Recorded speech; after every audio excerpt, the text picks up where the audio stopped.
Hello. Ukraine is turning red here as we are going live. Hello, hello, hello. Should be here on the damn chair.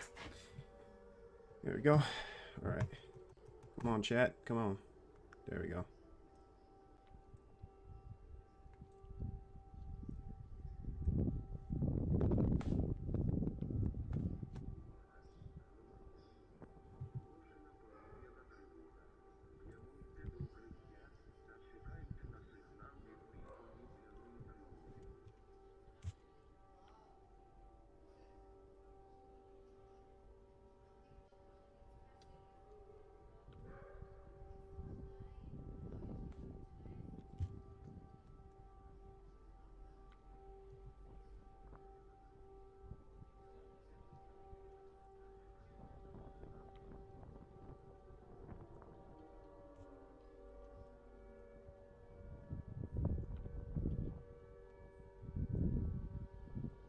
All right. Let's give people to check in here to come into the live stream. We got a lot of things happening in Ukraine here. Kyiv City, Kyiv region, half of Ukraine just turned on here. Some kind of incoming threat. There's not been a posted yet of what exactly appears to be some kind of either caliber missile threat or cruise missile or something like that. I'll actually jump on Twitter. There's usually someone who knows.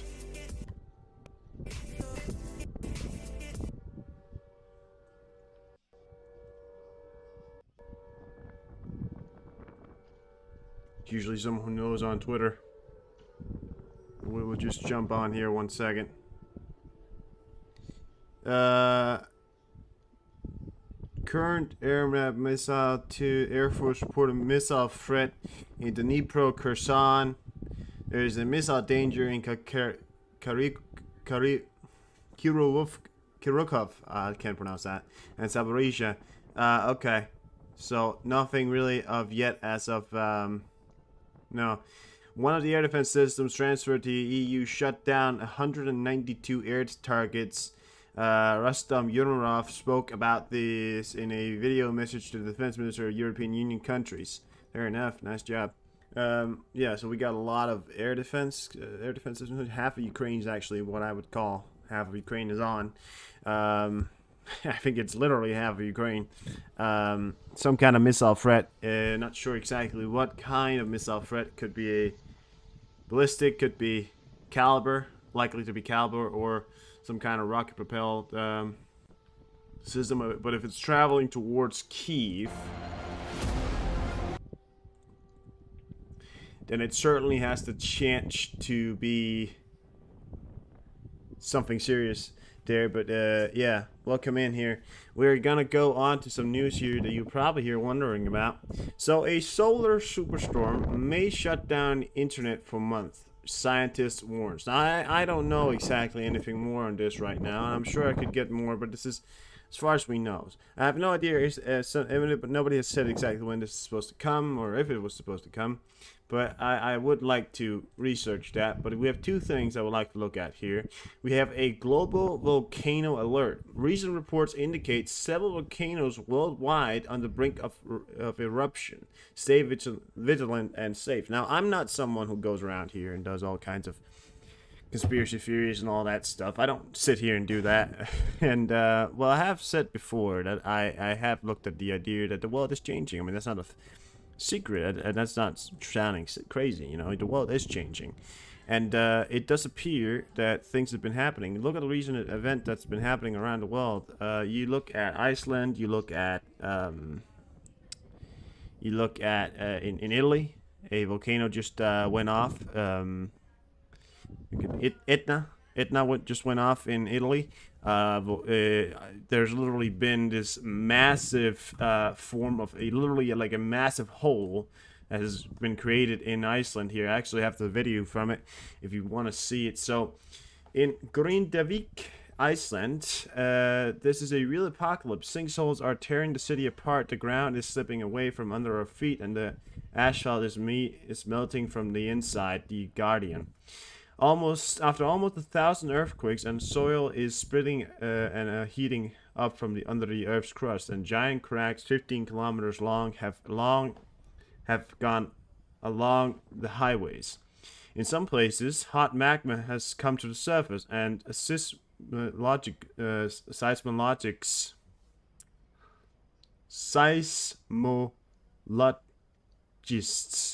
those guys, expect a powerful eruption of the holy shit, volcano on the Ragnish Peninsula in the coming days.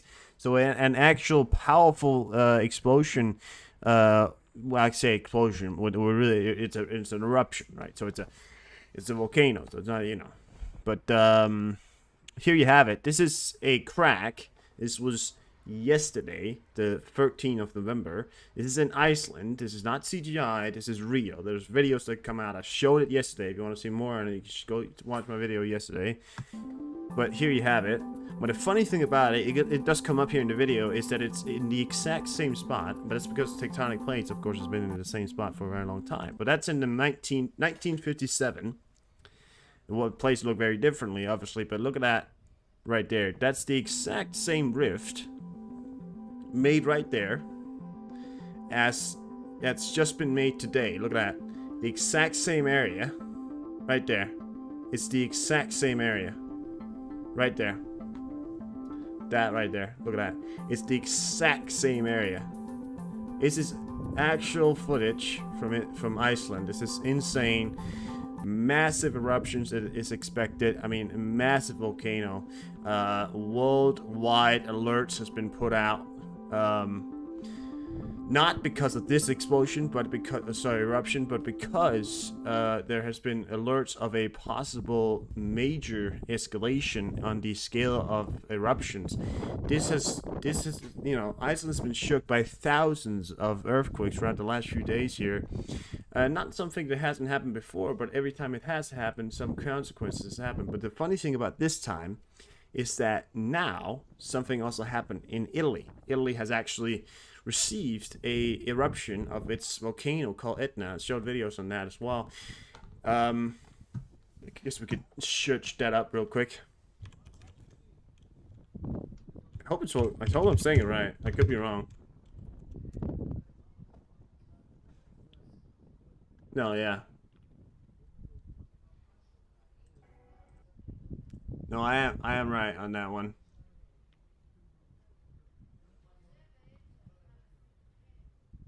Yeah. Europe's largest volcano is alive. Mount Etna erupts. So, it's Europe's largest volcano. Okay? Now, you can call me crazy all you want. But this right here is Europe's largest volcano, and it is active. And you have the official description right here. Europe's largest volcano is alive. Mount Etna erupts. Sicily, Italy. Sicily, of course, down towards the stuff part. Yeah, just put in. Yeah, but yeah, look at this. And that's actual footage from the from Italy there, and you can see it kind of go up in flames there. I don't actually know if it's erupted or if they say it has erupted, but I'm not sure it's completely gone wide. But yeah, but it certainly is scary at the moment. Here we have, of course, more photos coming out. Somebody who thinks that beautiful Sicily, volcano Etna, what a showtime. Who thinks that a volcano explosion what a beautiful thing, but you know, some people don't seem to. Oh, it's a beautiful thing. I mean, volcanoes can be quite beautiful, but you know. Witchy, welcome in. Well, Witchy, you've been here for a while, and you remember me always talking about how the world is gonna change and how things has been changing, how the world's already changing. You know, hot and cold and all that stuff. Well, here you have it. This is, of course, happened some days ago. This is Mount Etna, right? Its eruption. Iceland has been expecting a massive eruption coming out very soon. Cracks in the surface of Iceland. You may have seen the videos. A solar superstorm may shut down internet for months, scientists warns, and a global volcano alert. Recent reports indicate that several volcanoes worldwide on the brink of eruption.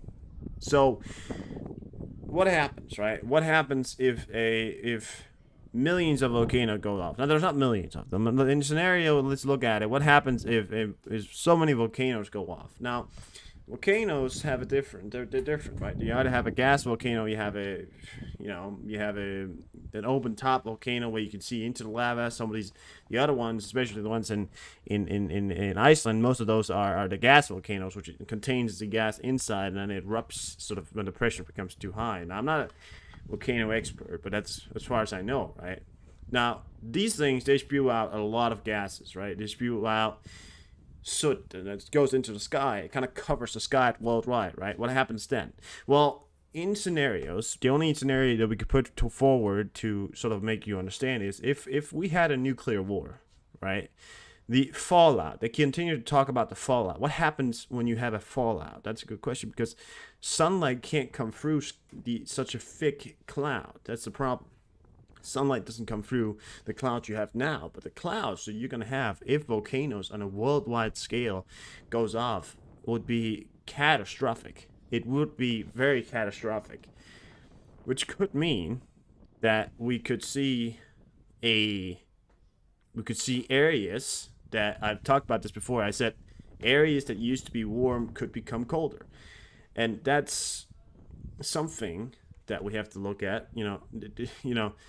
Effects like that could have detrimental effects to people worldwide because some people who used to live in warm climates, it's not that they can't survive the cold. Everybody can survive living in cold, but there's a factor of people who live in very poor countries, and you then have all of a sudden you have this extreme cold setting in. That's a problem. First of all, second of all, no sunlight, Earth freezes, right? But that's a far-fetched idea right now. I mean, this is not me coming out with all kinds of theories and all that kind of stuff, but this has been happening throughout the days here, and it's been going off as we've been, looking at this, and I've been looking at it for a while. And of course, I was watching. If you go all the way back to some of my early live streams, you can actually. I just want to check my sound was okay. If you go back to some of the early live streams that I had, you can actually hear me talk about some of the. You can actually hear me not only talk about, but you can also hear me. Watching the stream that I was watching when the first volcano went off, the volcano in Iceland. So this is a event that actually goes back almost to the last year. This goes back to 2022, and that was when that was happening. It goes back to last year. So this has been an event that's kind of been leading up here. I believe this is going to turn into something serious here. As of right now, it has been scientists and those megaloconist, whatever they're called. I don't speak English as my native, so sorry. But scientists has warned it. Now, scientists, of course, can be wrong. Everyone can be wrong. This whole solar flares thing, I mean, I'm not too worried about that. I'm just things like that I'm not too worried about. But, yeah. How you doing, Freddy? You may have to go back a bit to hear me talk about some things that's been happening here. But yeah, global volcano alert and all kinds of things. And if this happens, I mean, things can become very serious. And I mean, we're gonna have to see what happens, right? But 2 volcanoes have already gone off in the vicinity of Europe alone. I mean, Iceland's quite close to Europe. Of course, Italy is in Europe. Well, it's right there. And that was Mount Etna, which is the largest volcano in Europe, has been activated, kind of, going off there.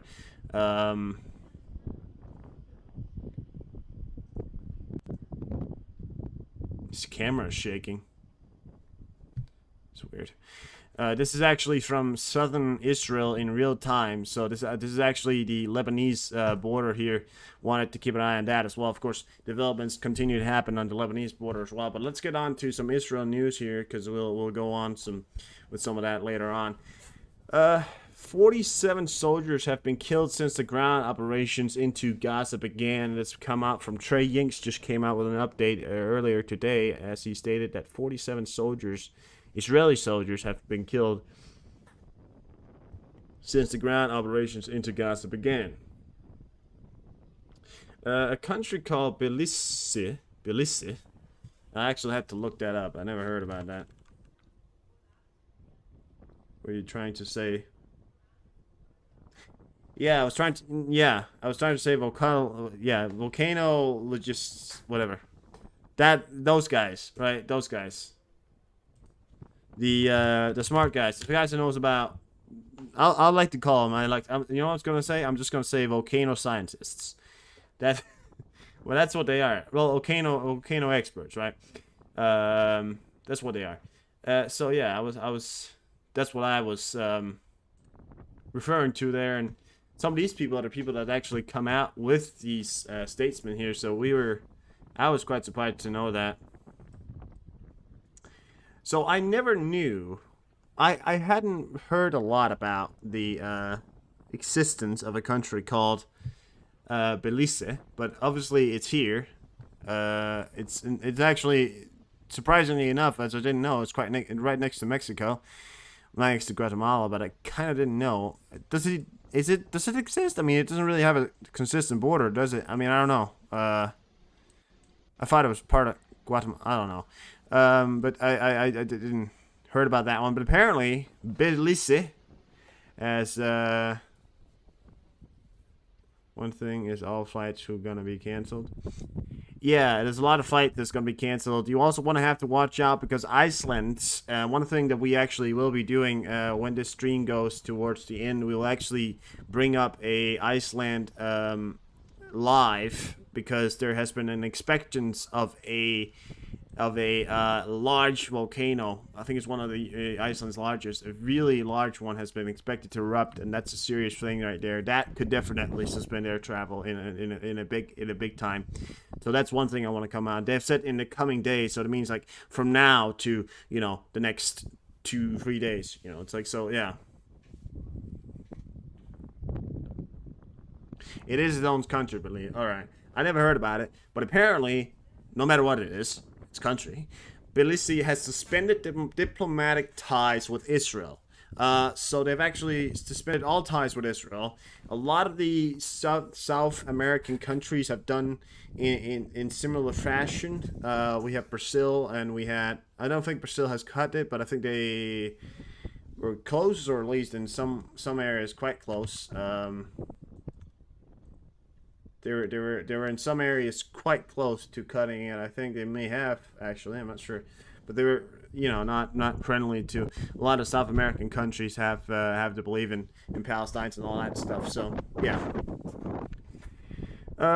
Soldiers with the 1st Golani Brigade of the Israel Defense Force have now also captured the governor's house in Gaza City, which was used as an operations center by Hamas police, military, and intelligence divisions. So here you have it. This is a picture from the governor's house of Gaza here, and the Israeli forces went inside and actually took this cool picture right here. Yeah, you know what it kind of reminded me of? It kind of reminded me of the time that when the United States took out Osama bin Laden and then took a picture inside his house, right? And that was, or at least very close to it. I think yeah.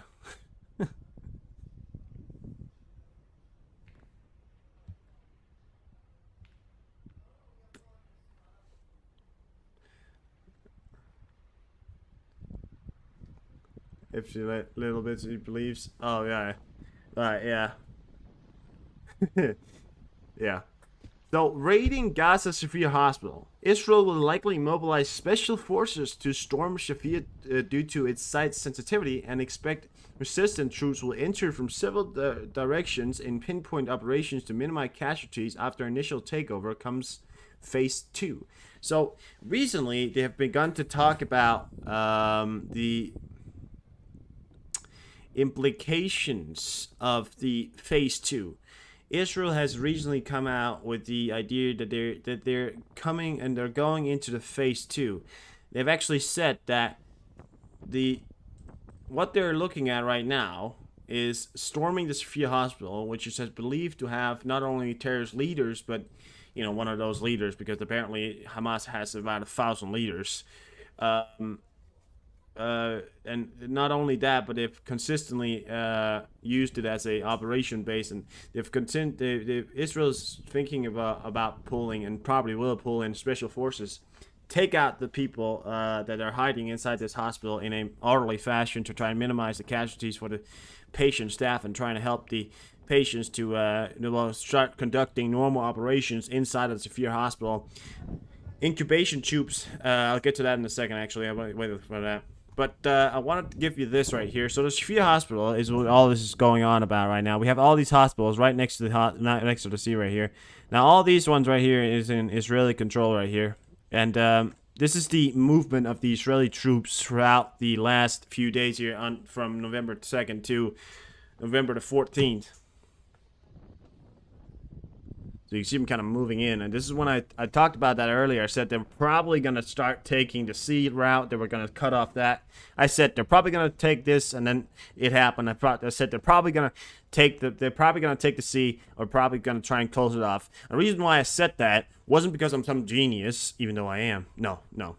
I said it because some Israeli defense forces, or at least the defense minister, said that they wanted to encircle Gaza, and they have already got encirclement over here. All the Israel troops, they have nowhere to go over here. But the only way they actually had an access route was for the sea, and the southern part of Gaza, and that's why they wanted to. These are refugee camps down here. That's the symbol right there. I believe that's also a refugee camp, but yeah.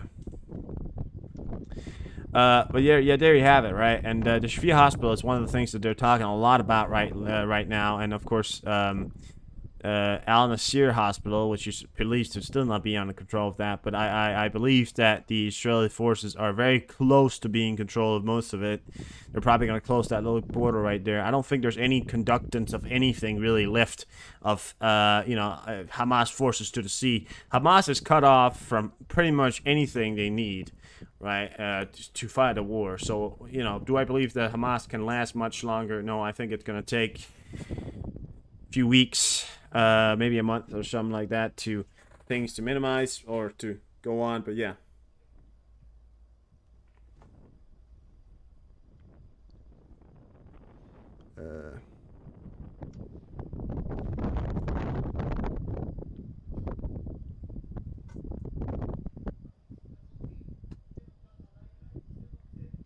All right, thank you, Witchy. I'll watch that in a second. Yeah, so the IDF is in the process of coordinating the transfer of incubators from a hospital in Israel to Gaza. So one of the things that they need right now, of course, the incubators for people who are in serious conditions, what those do, and keep them alive, and some of the things like that. Modern equipment, just the sort of a constant flow of medicines and things like that. And of course, now that Israel does have control of many of the hospitals, they've actually seen an increase in the things that actually have been given to the staff of the hospitals and not just given to Hamas. So most of the medicine, most of the everything. Oh yeah. Well, I imagine not, because it's on YouTube, so I imagine it's not. YouTube is very sensitive about that stuff. I wouldn't imagine they were allowed to do that. But yeah, and either way, if it was on CNN and it was on YouTube, I would be allowed to watch it. So I don't know. It's a weird thing. But yeah, but yeah. So Israel and all these people, and of course in the hospitals, they've become a lot. But there's a lot of things that's been happening. We hear all these stories about all the fake stuff and all that stuff, and how the people inside of the hospitals have tried to trick the outside world to believe that they were running out of supplies. In fact, they were not.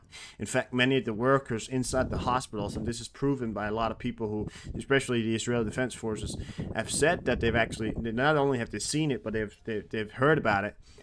Over phone calls and intercepted phone calls and all that stuff, where they've actually said, how do these hospitals that keep saying we're running out of supplies, and then they heard a phone call between a Hamas soldier and another Hamas soldier, I think it was one of those leaders, right, that said, okay, but they're not running out of supplies. I actually gave them 600 liters of fuel to run their hospitals, and then because they realized that they have to milk the UN right now. They're trying to milk the UN as much as they can in fuel and everything, just to try and get some things into the country, and trying to give it to we'll give it to Hamas, right? Because, well, Hamas has guns and they're just health workers. Many of them are paid off by the Hamas, and many of them are even part of it.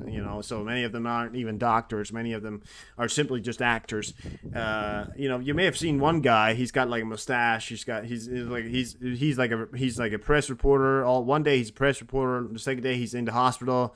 The next day he's a healthcare worker. The next day he's taking care of children. The next day, it's the same guy doing different jobs every day. Like last time we saw him, he was a press reporter, and then a day after that, he was in the hospital. People thought something happened to him, and then the day after that, he was a goddamn doctor. So apparently, he's a quick learner or something like that, or he just has a lot of professions. I don't know, but he has a lot. He does a lot of stuff. Most of them are actors paid off by Hamas, and other forces like Iran and stuff like that. It's the whole thing. It's a whole thing. It's kind of understanding the intricate, kind of understand the intricate systems of that, So yeah. So Turkish lawmakers, another thing from Turkey here, trying to be Turkey, right? So a jack of all trades. He is a man of all trades, apparently. Turkish lawyers have sued Israel Prime Minister Benjamin Netanyahu, or whatever his name is, at the International Criminal Court through the Turkish Ministry of Justice. Lawyers accused him of genocide and war crimes. The lawsuit consists of 23 pages. He actually sat down, made a whole book about how they wanted to sue him. It's like, yeah, over war crimes. Yeah. Spent a lot of time doing nothing. Footage released today by the Israel Defense Forces showing urban combat operations over the last 24 hours in northern Gaza Strip near the coast with the Mediterranean. So here you have it. So this is Israel Forces has released a video here earlier today showing combat operations. I thought that you guys might want to see how it actually looks like inside Gaza and how it actually looks like when they're conducting these operations. So here you go.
These are airstrikes conducted by the Israeli forces inside of Gaza.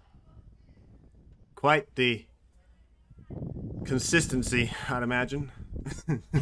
They certainly do it. They certainly do it in an orderly fashion. 2 rockets were detected having been launched from southern Syria towards Israel roughly an hour ago, but are reported to have failed to cross the border and landed in the Syrian territory. Israeli Defense Forces have responded with artillery fire towards the launch site. So the Syrians, they thought, well, you know what we're going to do? We're going to fire some rockets at Israel. Fine, let's do that. Okay. Second after, it fails. They actually failed their one launch towards Israel. So the Syrian, who probably fired Iranian-made systems or not, don't know, can't tell you, failed their rocket launch. It landed inside Syrian territory. Now, let's hope that most of the territory it landed in was probably just desert. But you know, that's the sort of thing, you know. It's like a nut failure, because I'd imagine that their failures upon the rockets that they make have a, like a 90% fail rate. Now, I'm not saying that because I want to be like, you know, rude as possible, but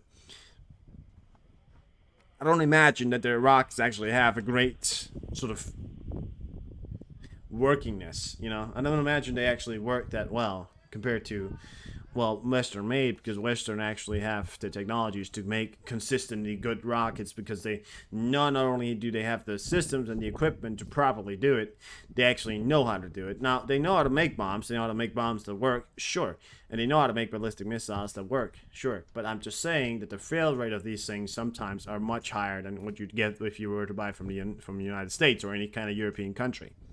Just saying. So that's kind of the headlines I had from Israel here today. Not really a lot of other things. I mean, they're continuing to operate inside of Gaza here. Now, I've said it earlier as well. They're obviously at the moment here stopping. They're stopping quite to, of course, what we said earlier here, to possibly launch an attack with special forces into the few hospitals, or if anything left, you know, really. So kind of push the last Hamas fighters, if there is any, out of the coast, possibly connect those two areas. And then I believe they're not going to completely invade Gaza. I don't know if they're gonna. We're looking at a possible phase 2 coming up within the next 2 weeks, I think. So that could be happening. And if they're gonna start with their conduction of like a special forces, you know, introductions and all that stuff to launch inside. I don't know if they're gonna send special forces inside of Gaza without infantry and without the actual army. So they may invade the whole of Gaza city and take it completely to himself, which would mean a complete cutoff of all Hamas fighters, only, you know, all those people who are over here. So at the moment, that's what we're looking for. I think that's what we're waiting for. We're gonna wait to see until the special forces have raided the hospitals and taken out the Hamas fighters hiding inside, so that the hospitals can actually conduct proper operations without the terrorists inside of the hospitals that are using the terrorists as a human shield. Sorry, that are using the hospital staff and hospital itself as a human shield. So yeah, you know, possibly that's the best hope we have right now, if anything. I believe that's what's going to happen. So, waiting for still news. They're good. They're doing good right now. Minimal losses compared to Hamas losses. They have lost what I mentioned earlier. They've actually only lost 47 Israeli soldiers, so very minimal losses, and they've done a great job. Now, of course, it's not a big stretch of land, but done a great job. They've done it good. So, yeah, good job on them. Moving on to some Ukrainian news. Krasnodar, Russian military base. It appears that a Russian military base in Krasnodar is how you pronounce it. I hope so. Has lit up. Either it was a careless smoker, like most Russians are, or it was sabotage, or it was Ukrainians. We don't know. Special forces. This guy's inside. He realizes that that's not good right there.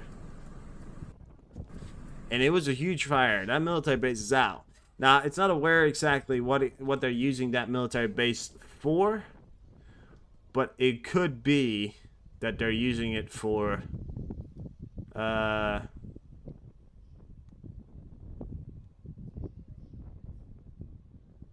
Russian military. They could have used it for many possible things. I mean, we don't know. I don't know what they're using it for, but I do hope that it was a good thing, so that it now burned. You know, the reason why I'm saying I hope it's a good thing was because then, you know, then we can actually burn it. So they can't use that thing that was actually working for them. Or if it was just a military base with equipment inside of it, anything like that, good stuff, right? Good stuff. 86, welcome in. Ukraine returned 4 children along with their families from the temporarily occupied territories. This was announced by the funder of the Save Ukraine organization, Mykhailo Kupala. You may have to rewind a little bit, 86. We've been doing a little bit here. But, so, 4 children, along with their Was it that? Along with their families from the temporary occupied territories and a little doggy. So, children, these are the families, and they were returned home to Ukraine to their families, and they also managed to find a dog. No, not a dog is back. The dog is back. So good news coming out from Ukraine here today. Always good to hear. Always good to hear. Yesterday, I retweeted a tweet about the amount of children that's been kidnapped by Russians and actually put back into Russia. So they've actually taken them from Ukraine and taken them into Russia. As far as we understand, 730,000 children, so almost 1 million children, has been taken from the occupied territories of Ukraine into Russia. That is a very, very significant amount of children. That is above the amount of numbers that they've lost in the battle. I mean, pretty much what the Russians have done is replacing their numbers of lost soldiers by taking children into Russia and then trying to turn their brains around to believe that Russia is a good country. That is effectively what they've done. And that is an insane fact to think about, but it's true. I can't discount that that's true. They've effectively replaced the numbers of soldiers they've lost by taking children, putting them inside Russia, and wanting to then brainwash them, which they know how to do, right? Am I talking? I should be talking.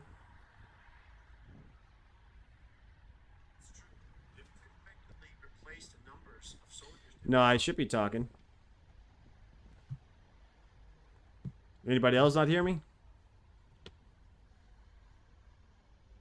wanting to then brainwash them, which they know how to do, right?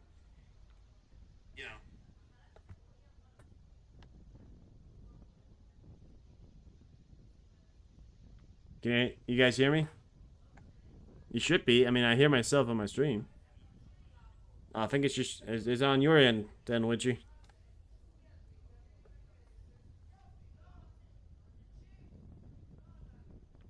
Oh, damn, okay. Well, yeah, try refresh. I mean, it's not on my end. I'm pretty sure I got my thing on. But, in any form, hopefully you can figure it out, Witchy. 730,000 children. 730,000 children has been taken from their homes, from their families, put into Russia to effectively replace the numbers of the Russian soldiers that have been lost. It's a crime so horrific. It's a crime against humanity. It's a crime it's kidnapping. It's a systematic kidnapping. Because you fucked up, right? You fucked up. Therefore, you systematically fucked up, right? So, therefore, you have to try and replace your numbers by taking children, right? It's kidnapping. That's what it is. But that's, insane. So, Commander, Russia has lost over 4,000 soldiers on Eastern Front over past 2 weeks. Russian forces have lost over 4,000 soldiers and 500 pieces of equipment in fighting on the Eastern Front in Kharkiv and Donetsk Oblast. Ground Forces Commander Olenska Sersky said 4,000 soldiers and 500 pieces of equipment in 2 weeks. They already hit that again, right? 4,000 soldiers and 500 pieces of equipment. That's including tanks and all kinds of things, artillery systems, all kinds of things, right? Infantry, fighting vehicles, all that. IFVs. In 2 weeks, they've effectively lost a whole brigade of soldiers. I mean, it's a whole brigade, right? Which is actually actively insane. It's insane. It's insane. So yeah, but good news, right? Ukraine to receive 25 refurbished Leopard 1A5 tank next year. Rheinmetall, the agreement with the from Rheinmetall there. The agreement with the Ukrainian government includes 25 main battle tanks, 5 Berg Panzer, 2 repair and recover vehicles and to training tanks. So yeah, so 25. So you can hear me now. Good. So 25 main battle tanks, and these are Leopard A15 tanks, beautiful tanks, great tanks, coming directly from Germany into Ukraine. They've recently been renovated. They've recently been refurbished. They've recently been remade. So they're pretty much new. They're not new, but they are pretty much new because they've been looked over, repaired, all that stuff. They're now being given to Ukraine, which means Ukraine are going to be given 25 Leopard 1A5 completely refurbished new tanks that can rain hell upon Russians. I say thank you, Germany. And I also say one other thing here. Sorry, I'm going to say it again.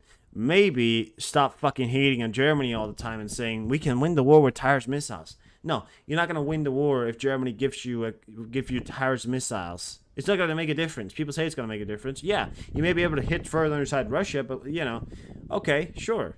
That I see, but, you know, like, come on. You know, Germany's the only one actually continuing to give it up, actually, you know, they're even going to up their, they've already agreed to up their $4 billion budget. You know, they're giving away $4 billion in military aid to Ukraine. They've agreed that next year, which is in a few months here, they're going to up that to $8 billion. So, you know, just try and look into it before you start hating on it. You know, I'm just saying, I don't hate Germany at all for not giving the Tires. I think, no, listen, I want the Tires inside Ukraine. It could be a great strategic advantage, but I think they need to realize that, you know, maybe just be, you know, I know they're thankful, and I'm not sitting here and saying be thankful, but I'm just saying, you know, it's absolutely, there's no reason to continue to complain about not having Tires missiles when you could ask for other systems. Like, well, you have right now, you have cluster munitions, you have cluster attack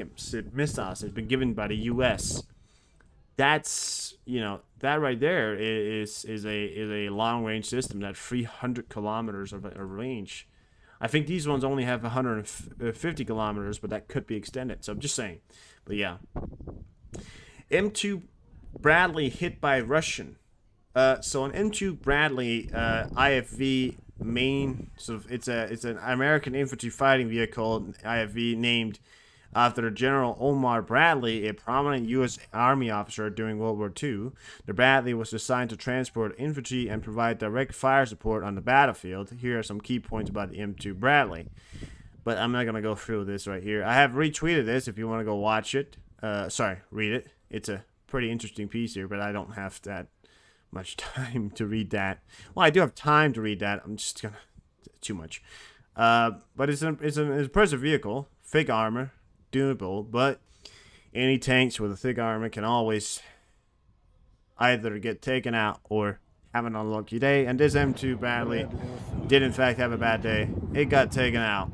So an American M2 Bradley infantry fighting vehicle. It's got a little cannon on top of it. You may have seen things like it.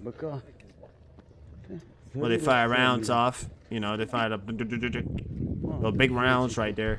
Lots of damage.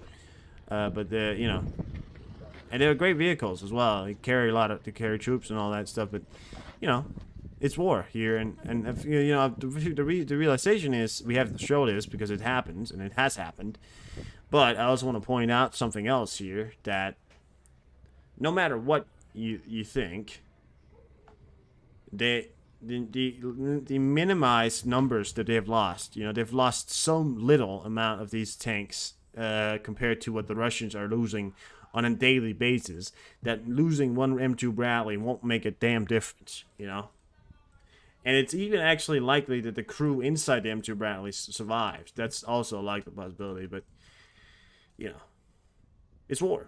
What are you going to do?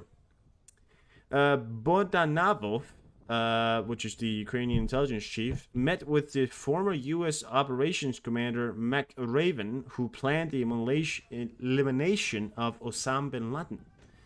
Here they are. Bundava seems to be very looked at his eyes. I don't know. I watched this guy talk before. He's a bit... I wouldn't say he's weird, but he's not exactly what I would call normal. I don't know. He's a little weird.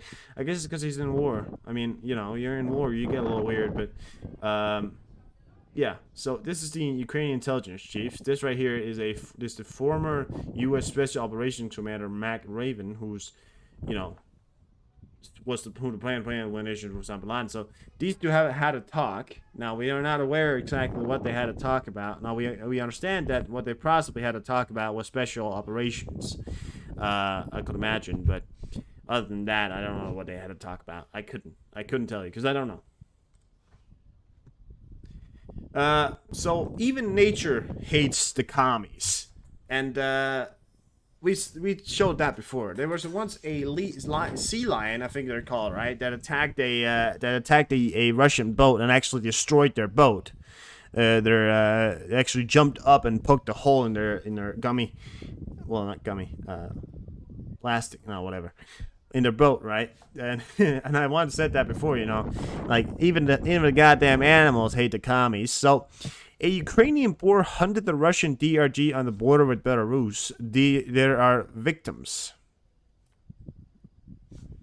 An enemy sabotage group passed through the forest and encountered a herd of wild boars. The saboteurs could not shoot animals because of the risk of lighting up. The wild boars managed to catch up with one of the military, and well, what they then did can't even be spoken of. No, but wild boar are serious beasts, you know, and they don't like being fucked with, and you can really get damaged by one of those guys. They're vicious. So, you know, even the goddamn commies don't like the goddamn. You want some? Huh? You want some? I'm a fucking Ukrainian boar. I fuck you back to Russia.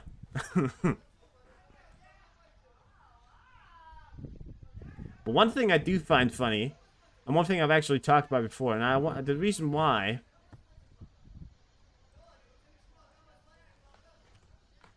I want to talk to you about this is because I find the title a bit funny. That an enemy saboteur group passed through the forest and encountered a herd of wild boars. So an enemy saboteur group from Belarus passed through the forest into Ukraine to sabotage. Just saying. Okay? Keep an eye on it still. Turkey has increased oil imports from Russia at a record high. That was reported by Routes. Ankara purchased more than 800,000 tons of Euros royal oil from Russian ports in the period from November 1st to the 14th, which is 200,000 tons more than in the same period in October. So an increase. So Turkey has obviously realized that because Russia is in a state of vulnerability, they've probably realized that Russia was willing to go into negotiations upon their ideas of import on oil, because, well, you know, they're probably desperate to sell off some of their oil, and, well, Turkey realized that, and they probably took a bit of a deal on it. Either way, they can't do it because the funny factor is there's sanctions upon it. We can't increase the oil sales because there's sanctions on it, but they've still done it. So that also answers the question sometimes whose side is Turkey on, and I sometimes don't even know if they're on the NATO side or even the Ukrainian side or even European side. They're kind of upon the side. Turkey's always upon the side of which benefits them the most, which is, you know, so they're kind of like back and forth kind of country, which is yeah. So, Jens Stoltenberg, who is the NATO Secretary General, we do not see Putin's desire to negotiate a solution acceptable to Ukraine. Therefore, the only way to strengthen Ukrainian military capabilities in order to convince Putin that he will not win on the battlefield. So, Stoltenberg came out with a statement earlier here today saying that the only way for us to take on the Russians in any way would be to simply outmatch the Russians. I heard a quote some time ago, and I want to bring it to you because I think it's a good quote. Listen out. The Americans don't solve problems. they overwhelm them. That was a quote that came out from a guy when I was watching a documentary about World War II. The Americans, when they came to fight in North America, and North Africa, right? They came to fight in the Pacific. People always said the Americans, they don't just solve their problems. You know, they don't solve any problems. They overwhelm the problems. They put so much stuff in there that it becomes overwhelming for anybody to even think about, you know, going against the problem or even trying to create a problem in the first place. So I think we should take that quote into consideration and say, well, here in NATO, we shouldn't solve any problems. We should overwhelm them. We have the capabilities, we have the money, we have the factories, we have the metal, we have whatever we need. We simply don't need to solve a problem because you can't solve things with Russia. All you can do with Russia is overwhelm them. You can only overwhelm Russia. Russia's tactic is to overwhelm you. Russia's tactic is to volume. Have more than the enemy. It's shit quality, but it's more. You know? That's the thing you have right there. And if you don't believe me, here you have a graph here. So this came out today. And the supply of weapons for Ukraine and Russia in 2023. So there were tanks that have been given to Ukrainians, been given 28 per month. Now, just point out one thing here. The tanks that they have been given is Leopard 2, Leopard 1, T-72s, which is still a relatively good tank. And then another thing, you know, Abrams, STRV, and Challenger 2. The Challenger 2, the Abrams, and Leopards are the best tanks in the world, outmatching anything. They can match, one of those guys could easily match 10 Russian tanks. That's no joke. But the problem is, just like in World War II, when the Germans came out and said, and I've said this before, the Americans' quality of weapons may be worse, right? But they always have 11. That's the problem right there. You know, because the Tiger, right? It was always, there may be one Tiger to 10 American tanks. A Tiger could take out 10 American tanks, they said. But the problem with the Americans was they always had 11. That's the problem with the Russians. A Challenger or a Leopard or Abrams can always match 10 Russian tanks. But the Russians always have 11.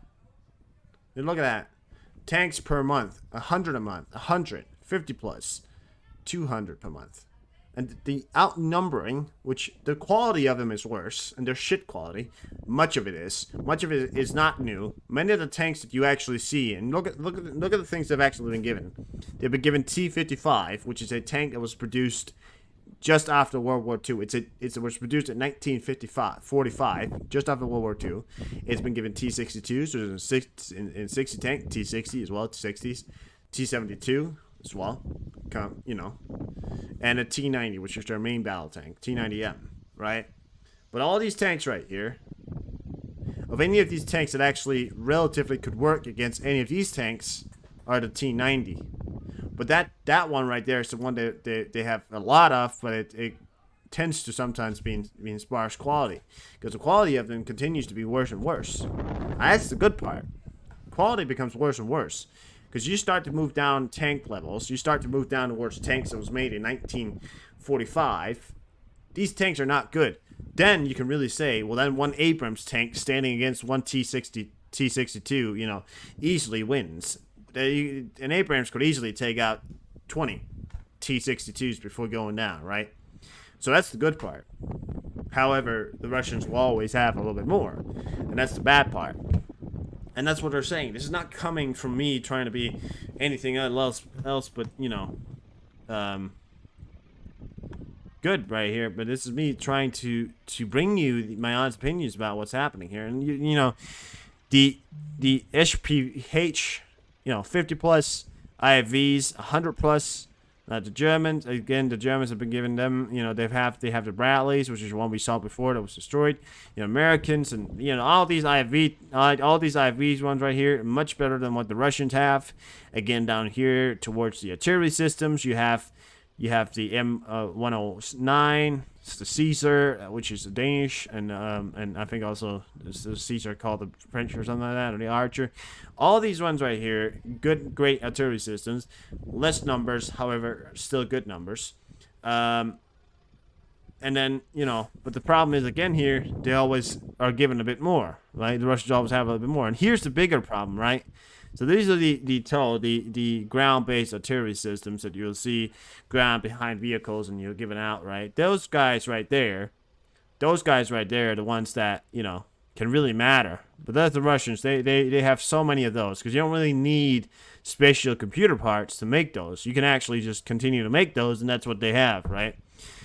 Their TOS-A systems and all these, other things, all blah, blah, blah, right? So 1 million shells from North Korea, 0.3 million from Iran, and 2 million from Russia, which is also the things they can continue to produce. Now, that's just me pointing it all out to you. I don't want to be harsh or anything, but this is coming directly from Zelensky and other intelligence purposes, and I do think it's quite ridiculous, but I do believe that the numbers is significantly enough. But yeah, it's a lot. After a hard day on the battlefield, a cup of coffee is a great idea. So, it'll give me a second here to revamp my voice here, but we'll show you a video here. This is combat footage from the Ukrainians. Look at this.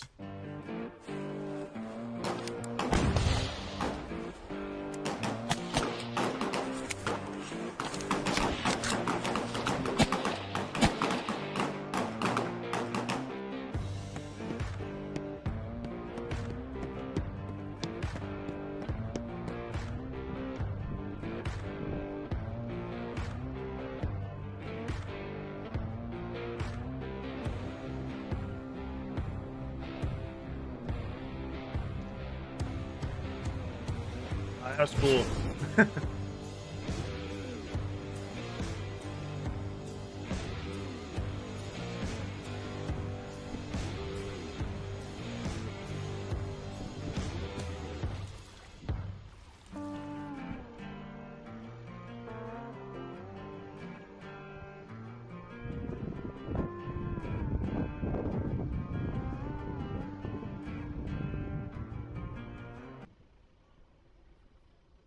Yeah, that's sort of having an American theme to it right there. That kind of guitar in the background there, kind of an American theme, I'd say. The Slovakia will finance the production of the 2 Busina 4 mine-clearing vehicles, what Ukraine Foreign Minister Yuri Belna said. At the beginning of 2024, the vehicles should be sent to Kherson region. Slovakia will also provide humanitarian assistance for the winter period and share its experience in mine clearance.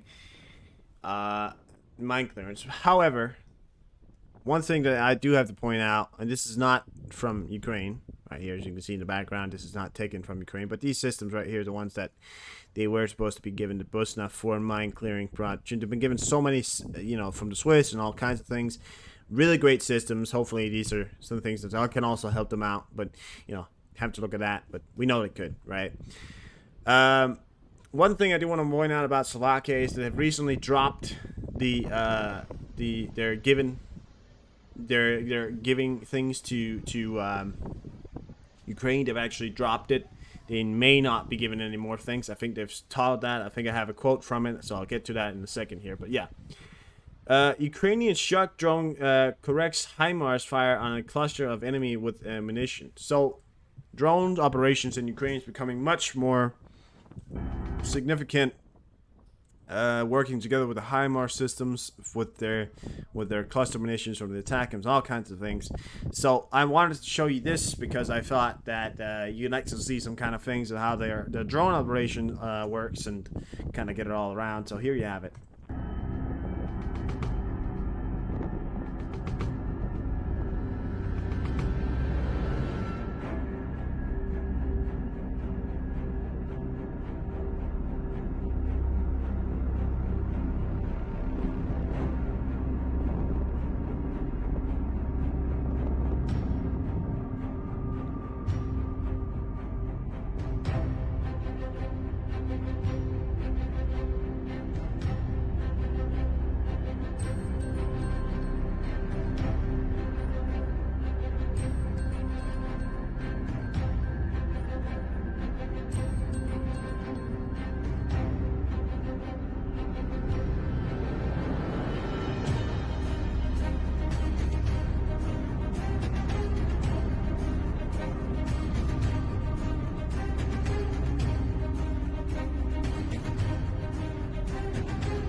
there you have it. That's this drone operation right there. Now, it was a little bit of a inactive drone, but there was some, as you can see, the work between the drone and the HIMARS of coming much, much better, and they're doing it on a daily basis lately, and it's becoming such a intricate way of working. You can see the Russians kind of just unknowing towards the fact that something is coming towards them, which really puts your eyes upon just how little air logistics in any kind of way that Russians really have.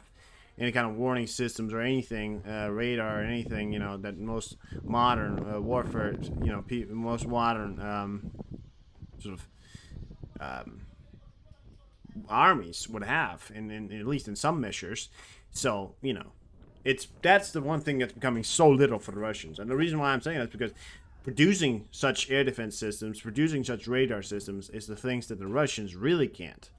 So the more air defense, the more radar, the more, you know, all these special equipments that we take out, it's become harder and harder for the Russians to defend themselves, which will make it easier and easier for us to take out Russian numbers in such large scale that it would become unbearable for the Russians at an eventual point. And that's what that's actually what the Ukrainians are doing right now. If you've noticed lately, a lot of like S-400, S-300s air defense system, radar systems, the Muk, I think it's called, or yeah, TOS-A, the TOS-A1 systems, the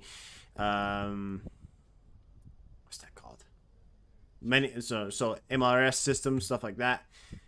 Things like that, which is short range, long range, really anything that can not only hammer Ukrainian positions, but anything that could warn them, anything that could, you know, provide any sort of air cover, taken out, you know. And the Ukrainians are working on, they're focusing a lot of efforts on it, which is a very good thing. They're operating deep within Russian-held territory. As you can see, they are, because the Russians are actually standing still. If you're operating on the front line, the Russian won't just park a car and sit still. If you're operating inside an area in where you actually find their base, that means you're quite far within the reach of the enemy line, which means they're able to fly drones at a very low level, inside Russian-held territory with pretty much no threat towards anything. You know, it's like towards any takedown of the systems or anything like that. So, just want to point that out to you. In those areas, when it comes to reconnaissance, special operations, and really laying the groundwork for special operations or large operations, the Ukrainians are winning 100%. You can't take that away. You know, but when nobody believes that you're gonna win, everybody believes Ukraine's gonna win. But some people are beginning to doubt. Some people have said they're beginning to doubt. I never lose my faith on it. I'm just saying they have challenges ahead. But I'm just saying, no matter what, they will win. Okay? No matter what, they will win. And no matter what, okay? Despite the challenges, sometimes, no matter how dark the situation looks, there's always going to be a way for you to win, or for this example, for Ukraine to win. Trust me, there will be. And I believe that the fighting spirit of the Ukrainians will carry them through to the goddamn end. It's just the Western people that got to get up their fucking asses and start delivering some stuff. Sorry, but it's true. Speaking of drones, Ukraine is developing new models of surface drones with surprise for Russian Fedorov. The production of surface drones is actively scaling. We have already moved to mass production. Quite a lot of them are being produced now. And this right here is the ones that are being produced. These are drones. They're not anything you can drive on. They're actually drones that you can have upon the ocean, that are completely black, and they usually operate during the night. And they're stealth, so you won't really hear them coming up. So against a ship that has a loud engine on, right? Can't really hear much. The oceans are waving, and you're operating with a drone that's in the middle of the night, completely black, drives up towards you.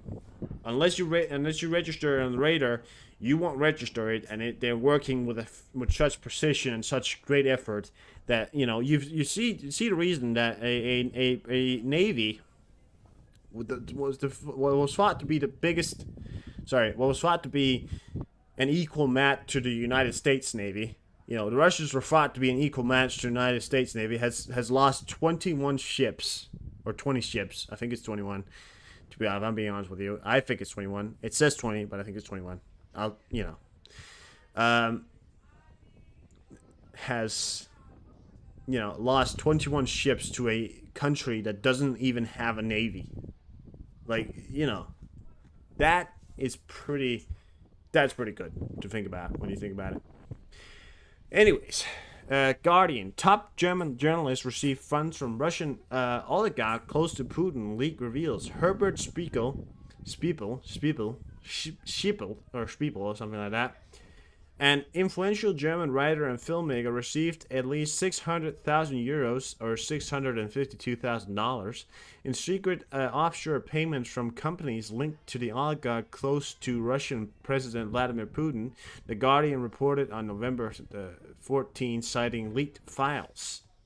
So this man right here, who they said have actually met Putin for, obvious reasons at this point, have actually received, he's a German, that's another point. Just how infiltrated is the Russians inside the everyday life of the European Union.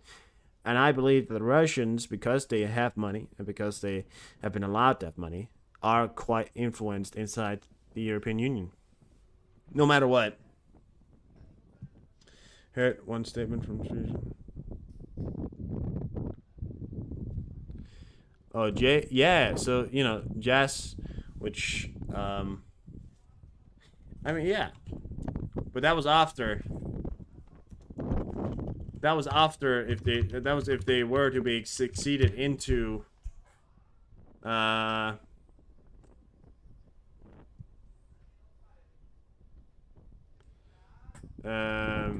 was if they were to be given or get into, NATO, right? So, yeah.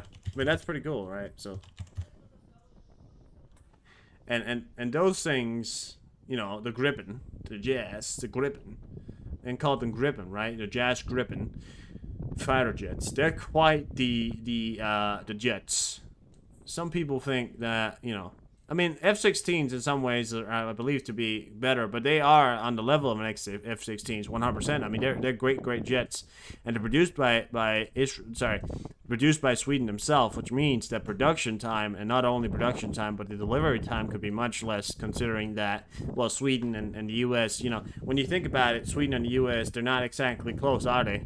So, delivery time could be shortened by about a year. So that would be great. So that's also one of the things that not just because I want fighter jets to Ukraine, but one of the things I say because when you're at war and you got a country like Sweden who produces their own fighter jets, it would be a really great thing to any country in the world should produce their own fighter jets. It's the most ridiculous thing is that nobody in Europe except Sweden or some other countries and Great Britain is producing their own jets. It's absolutely ridiculous because you have to be able to produce your own jets. Because the world needs. If we're at war, you can't rely on the U.S. to be able to supply you with everything. What the hell are you gonna be doing? Pass the budget, so all is well. For any American, the Congress passed a budget, so all is well. I remember. Are you talking about a budget for Ukraine? Oh yeah, I heard about that. Should be pretty good. Armenian Prime Minister Nikol Pashinyan refused to participate in the CSTO session. A meeting of members of the organization is scheduled to take place in Minsk on November 23rd. CSTO is a Putin sort of Russian-led post-war system, defense cooperation system, or whatever you're gonna call it, right? That consists of many old Soviet states. And Armenia, who has recently become quite tired of Putin and Russia because they weren't there to protect them in the first place, have chosen not to get to the meeting, and may possibly in the future probably succeed to be in CSTO and probably cut ties with Russia in some ways, I'd imagine, but they already have, and that's why I'm saying it. So no, our budget.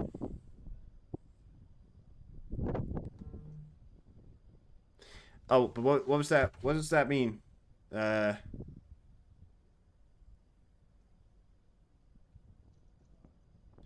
Health Minister spoke minister official.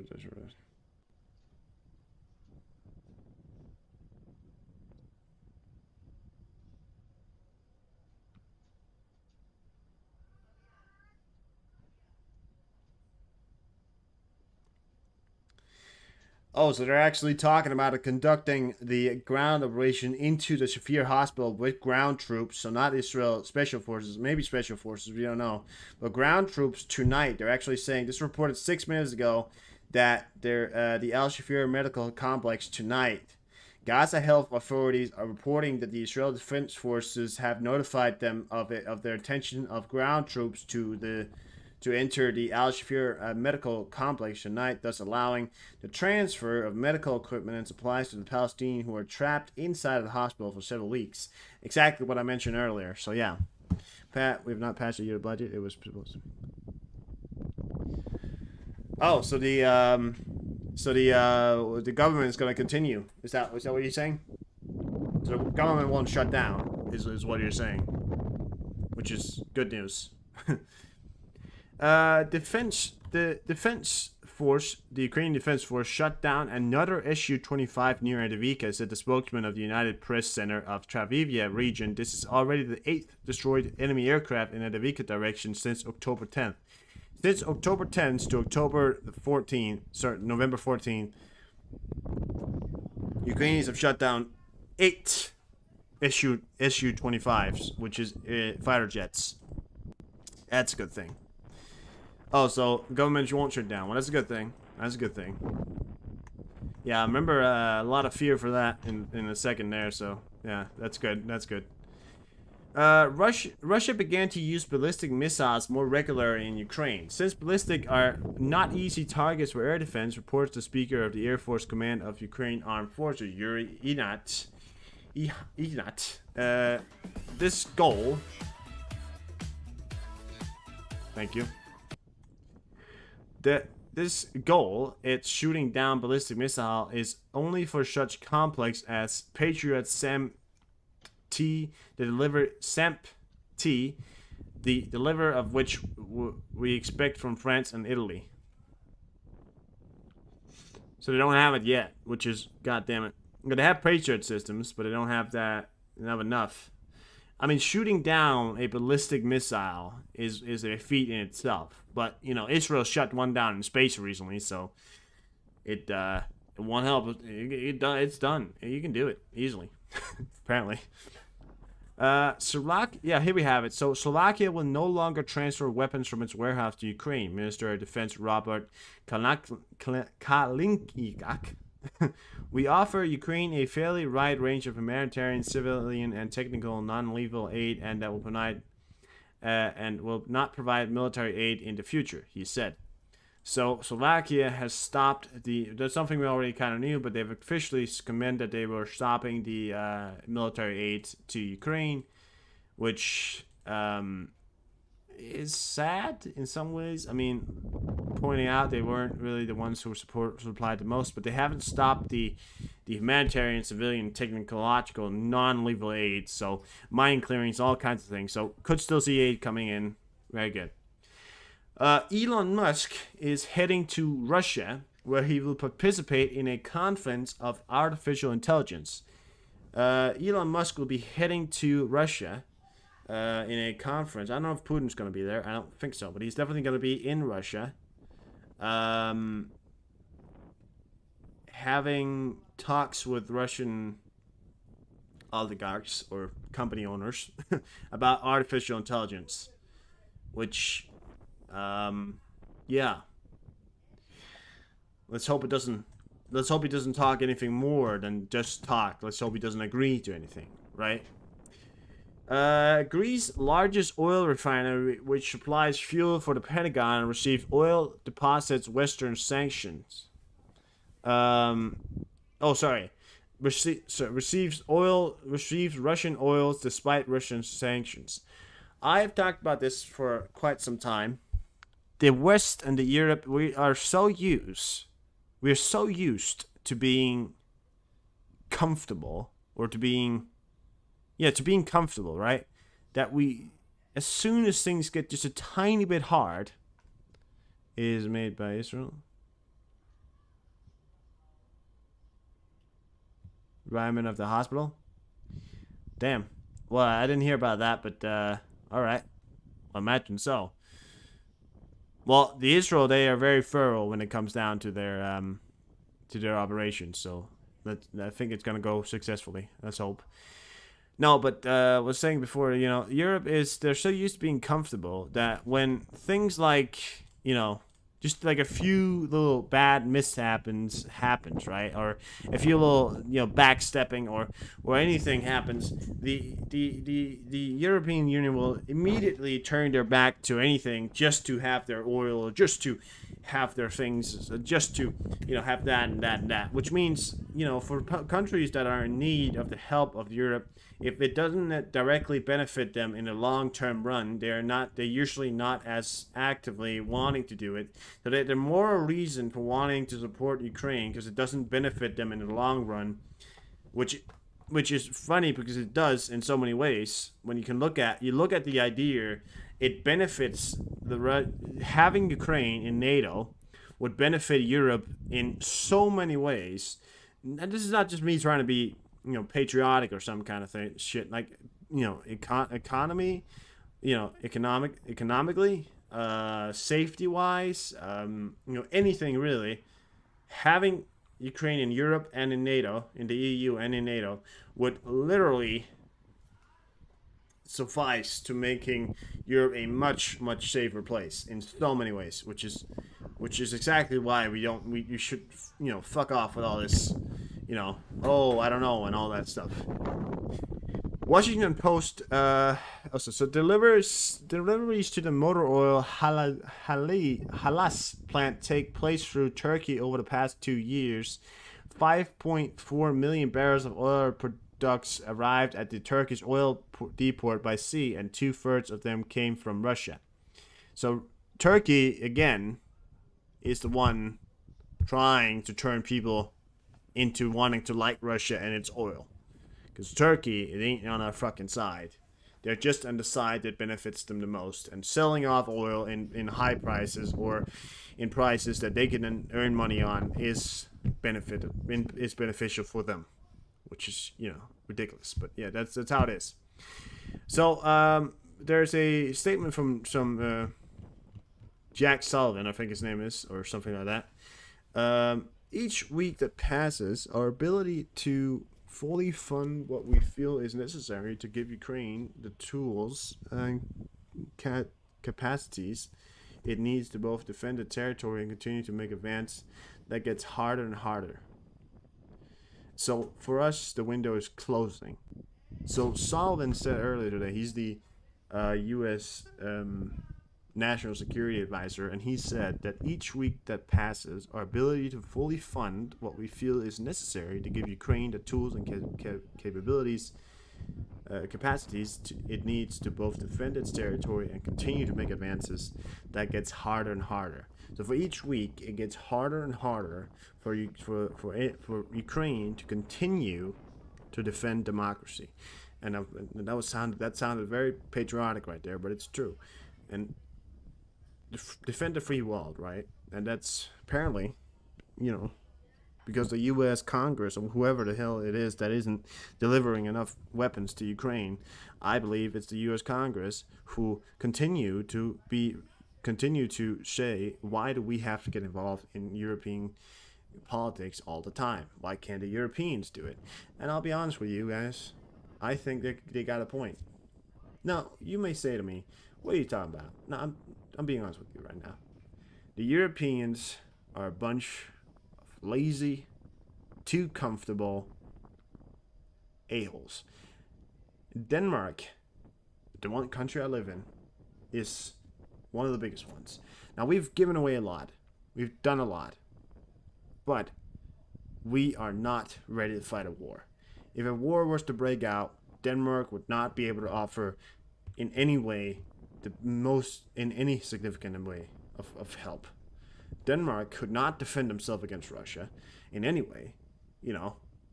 Denmark could not defend themselves against, maybe, like the Netherlands or any smaller countries. We don't have a military good enough for that. Now, that's not because the military or the soldiers are bad. Okay, the soldiers and the equipment we have, great stuff, great stuff. The soldiers are one of the best ones. I'd imagine some of the best in the world. Now, that's just because I'm saying it. But the problem we have is we don't produce enough. We don't have enough, and we simply lag behind commitments on the budget. Anything in Europe, everybody in Europe, I'd say, what's the model? And then they say, who do we need to look after? How do we need to shape our military after? Shape it after how Sweden and Finland shapes their country. Don't think that US is going to come and save you. Think that you are on your own. The way you should run a military, the way you should run your country's military, is to constantly think, I'm on my own. I have to be able to defend myself. If I'm on my own, I have to be able to defend myself. That's how you think about your military, because you have to think, how can I, in a world where I'm alone, defend my own country? Because then when it comes down to it, then you will, in many, many ways, be able to help your allies. Because not only do you have enough defenses for yourself, but you can help in the consistency of the continuation of NATO and all that stuff. Because Denmark, we are on the bottom of the list. Okay, we may even get kicked out of NATO. I don't think we're gonna get kicked out of NATO right now, but if Ukraine hadn't happened in 2025, we would have been kicked out of NATO. Okay, that's the realization. People say to me, well, how can you be so sure? Because we were on the bottom of the list. Okay, we don't have ship making. We don't make our own ships. We don't make our own tanks. We don't make our own guns. We don't make anything. We make bullets, maybe. We don't make anything. We don't make fighter jets like Sweden does. We don't make our own. We don't make most of our own equipment like Finland does. We don't have shit amount of stuff like Poland does, and make our own munitions and all that kind of stuff. Poland has so much stuff. Now Poland also needs to step up their own production.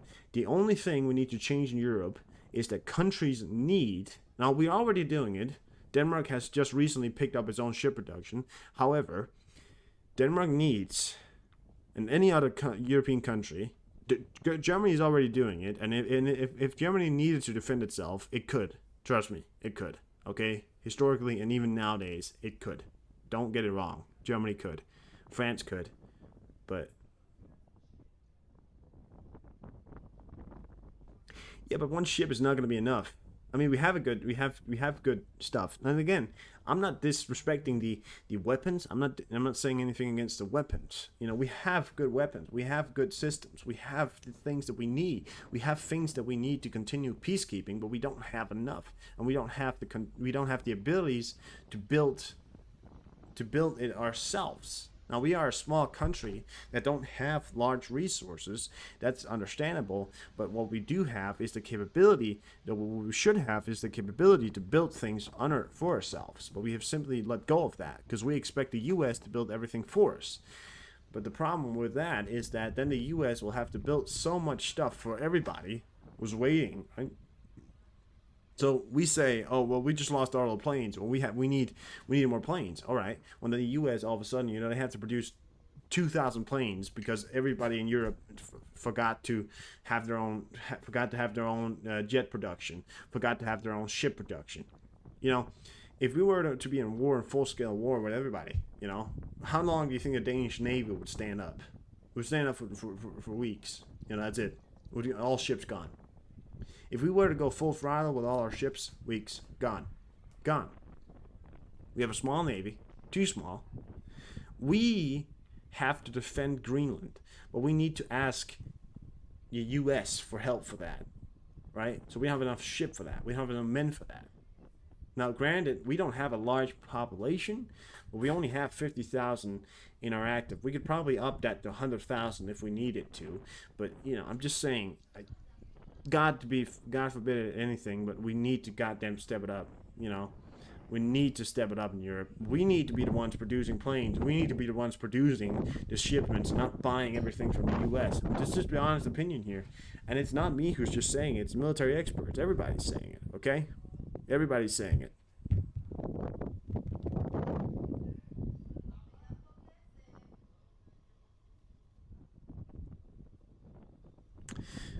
Banned Russian oil flows into Pentagon supply chain. Russian oil continues to flow into American military supply chain despite Western prohibition,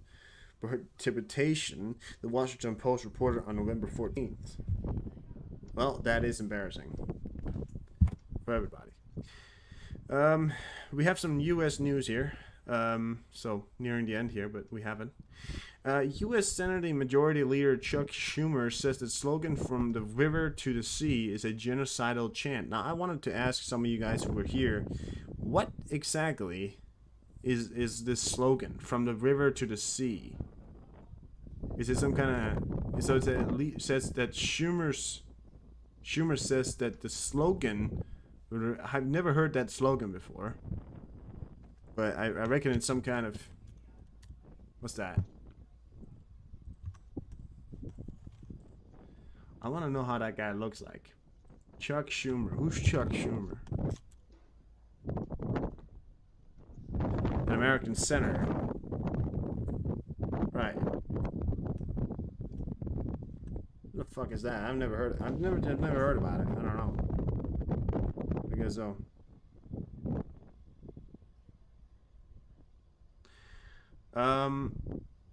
Yeah.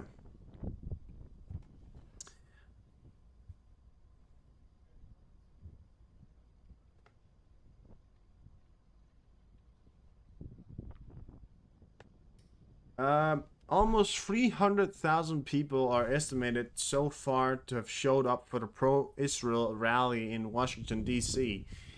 So, recently there's been a lot of Palestinian protests and all that stuff. And then, well, the Israel community struck back hard.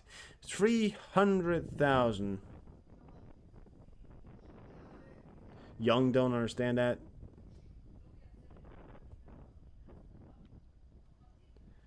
I don't think I understand it. No, I guess I don't. So almost 300,000 people have estimated to have shown up so far to the pro-Israel rally in Washington, D.C. So the Israel community, the Jewish community, struck back hard. Not just Jewish, I think just people in general supporting Israel struck back real hard, showed up. 300,000 people showed up. That puts anything that the Palestinians were able to put up to the fucking ground, okay? That puts anything that they were able to put up to the fucking ground. The land, if from the river to the sea, it's the...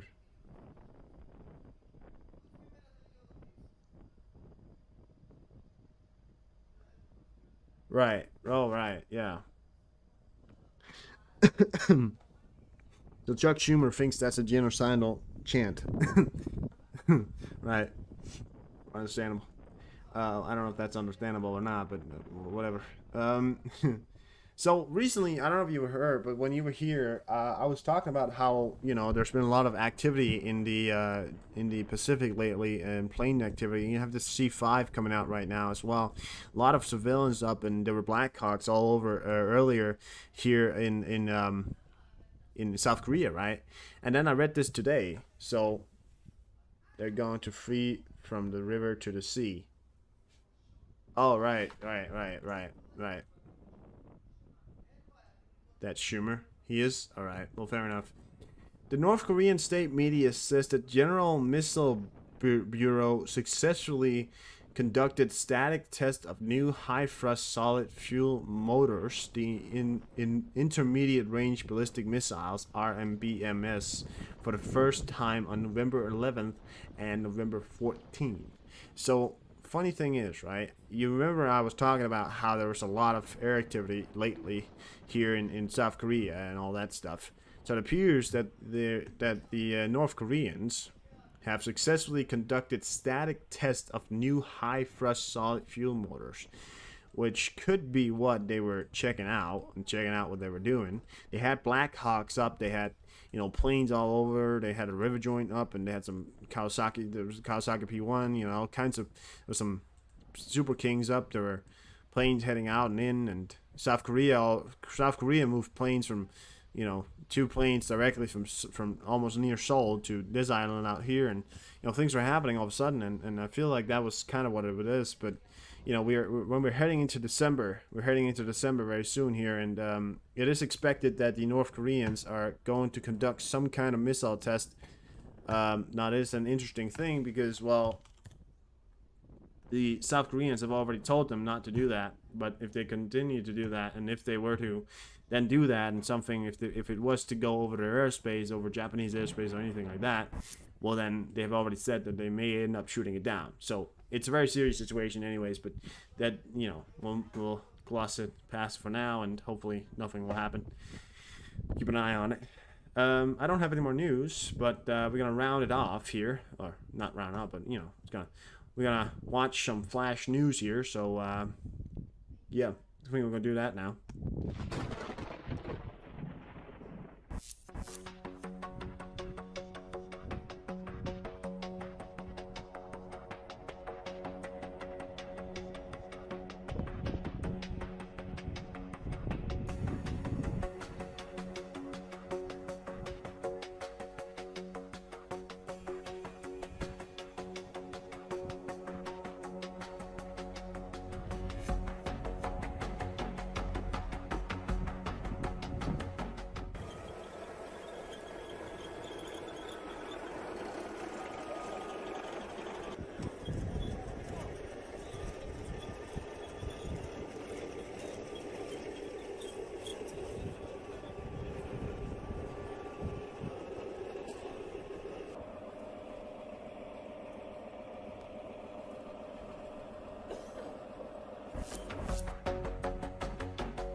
Головним двигуном відновлення та зростання є український бізнес, тому підтримка підприємців – один із ключових пріоритетів нашого уряду.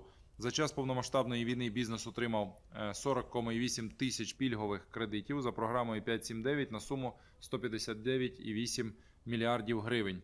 Більше половини отримувачів – це аграрії, майже третина – це промислові підприємства, 15% – торгівельний бізнес, близько 5% – сфера послуг. Добре говорить. Так, добре.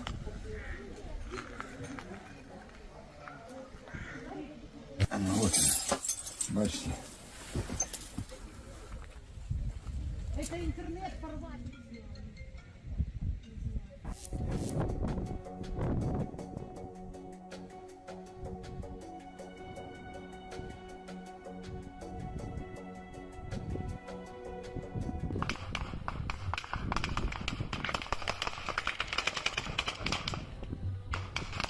Граната!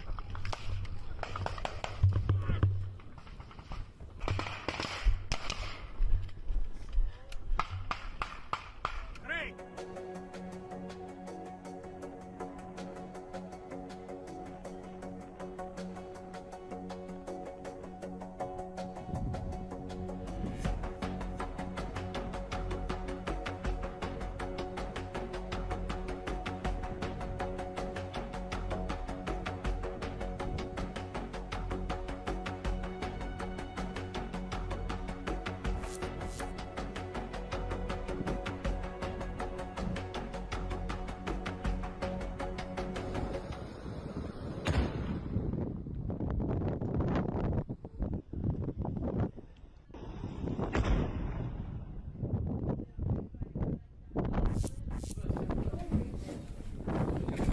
Як у вас настрій?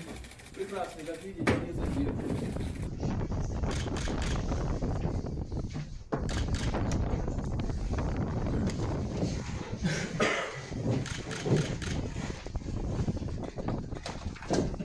Клопотання обвинувачення в ранні мені запобіжного заходу у вигляді тримання під вартою на 60 діб.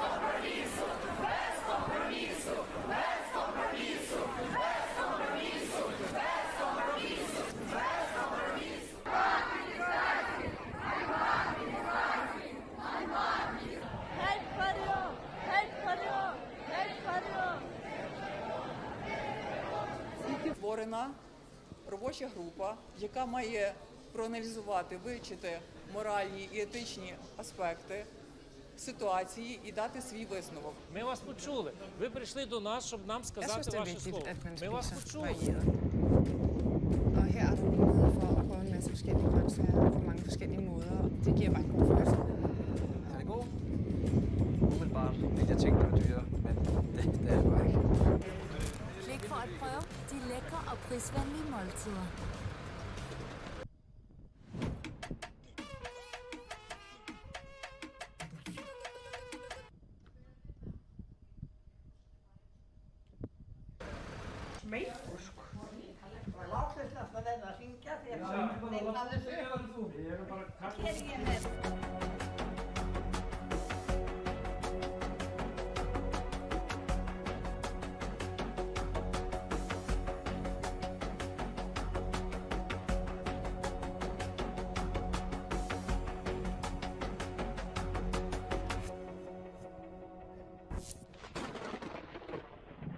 You know what I think that is? I think that is because usually if you're in war and anything like that, and you're not a front line, you're not a fighter. You do anything you can to try and help out, and I think that's the reason why.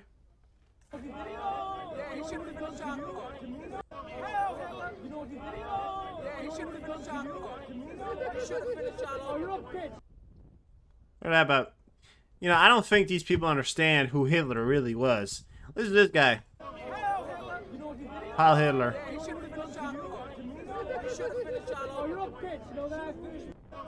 This young man says Heil Hitler.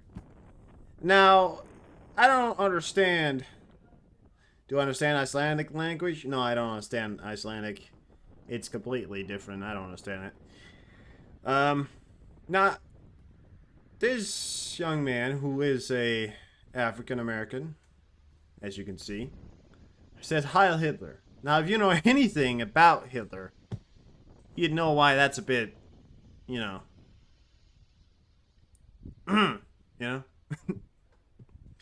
Oh, look at that. The man, the myth, the asshole is in San Francisco. Here you have Xi Jinping arrives in San Francisco, United States, for the ABEC. They are supposed to hold meetings tomorrow, but he's in San Francisco now. Yeah, probably because he's gonna be there for a day to get ready and all that stuff. But yeah, I mean, I'm excited to see what's gonna come out of this meeting here. It is a historically quite important meeting. It hasn't really happened a lot, and well, it needs to happen,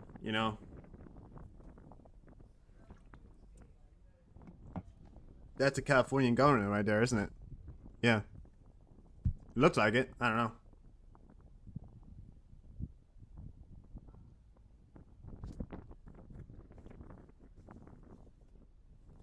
There you have it. That is Xi Jinping in San Francisco, California.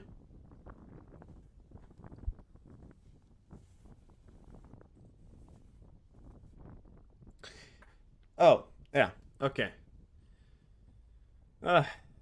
Well, yeah, I'm just kind of out right now of news, so yeah. So, okay, there we have it. Yeah, so U.S. passes bill to avoid government shutdown. Senate to vote next. Right. So the Senate is to vote next, but they've passed a bill to avoid government shutdown. Good. But they did say that Senate to vote next. So the Senate's gonna vote on the bill next. But I believe they're gonna do it. I mean, I'd imagine so. 290,000 people attended the pro-Israel rally in Washington. So yeah, as I said before, roughly 300,000.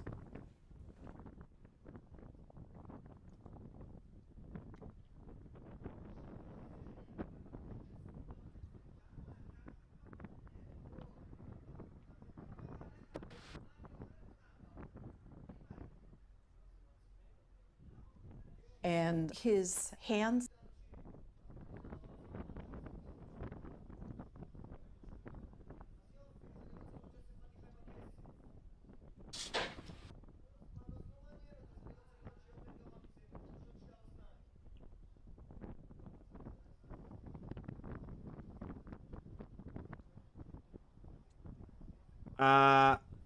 Okay. Let's watch. See if Trey Inks has an update for you. Oh yeah. Yes, he does. He does have an update for you. But then you have Iranian proxies in places like Syria, Iraq, and Yemen that continue to fire on. Oh, he's all that right behind him. Israel. Earlier today, there was my cameraman just pointing out here, there was another airstrike, it appears. And you hear it right there. A very massive airstrike here along the northern part of the Gaza Strip. He'll push in there. It is getting dark with the sun going down. But that appears to be a very large bomb. But then you have Iran. That one right there.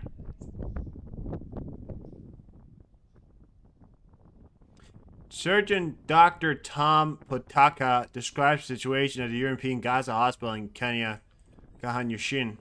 Oh, let's look at that. Another totally exhausting day.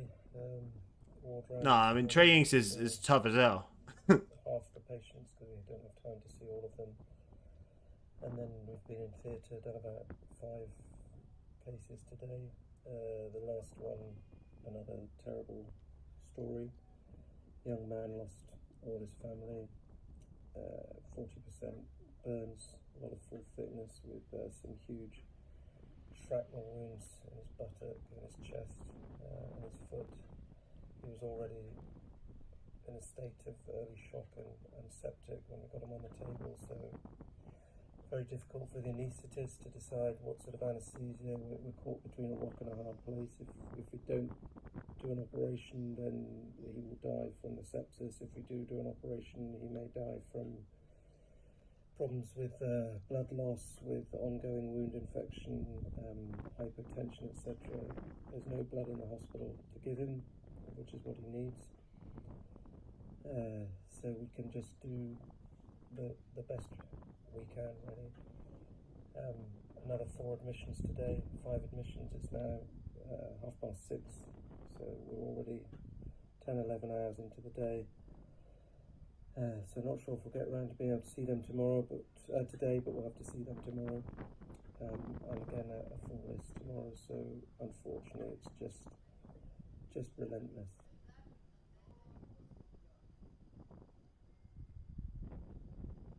So that right there is actually an inside story directly from a person working inside such a Gaza hospital, not the Al Bashir one, but one of the stores inside those hospitals. Probably a good thing to watch there for you. It is a serious situation, but much of it is overstated. But as you can hear, in some areas where they're not given as much as that they were supposed to be given, it has become a serious situation. But when the Israelis do manage to get control and set things up, it's probably going to get a lot better. You watch. Let's watch Zelensky's speech here. 5 minutes, 51 seconds. 1 second, guys. Sorry, I'm just going to do one thing here. There we go. Шановні українці, українки, звіт за цей день.